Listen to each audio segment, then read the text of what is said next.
ubuzima dufite mwisi ubu ni gatebe gatoki uyu munsi uba uri museka ejo ukaba uri murarira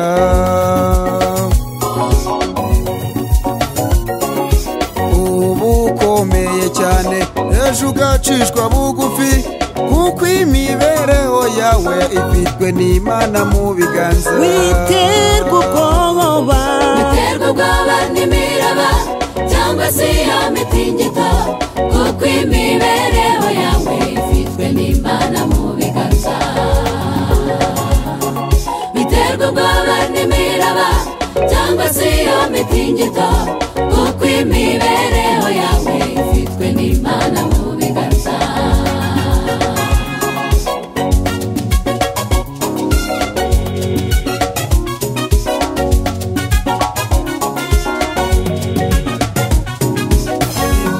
yawe nta nzira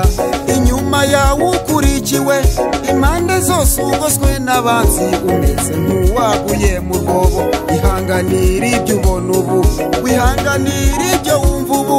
uwakuremye uwarakurinze agufiteho imigambi myiza witerwa ubwoba n'imiraba cyangwa se imitingito kuko imibereho yawe ifitwe n'Imana mu biganza biterwa ubwoba n'imiraba cyangwa se imitingito kuko imibereho yawe ifitwe n'Imana mu biganza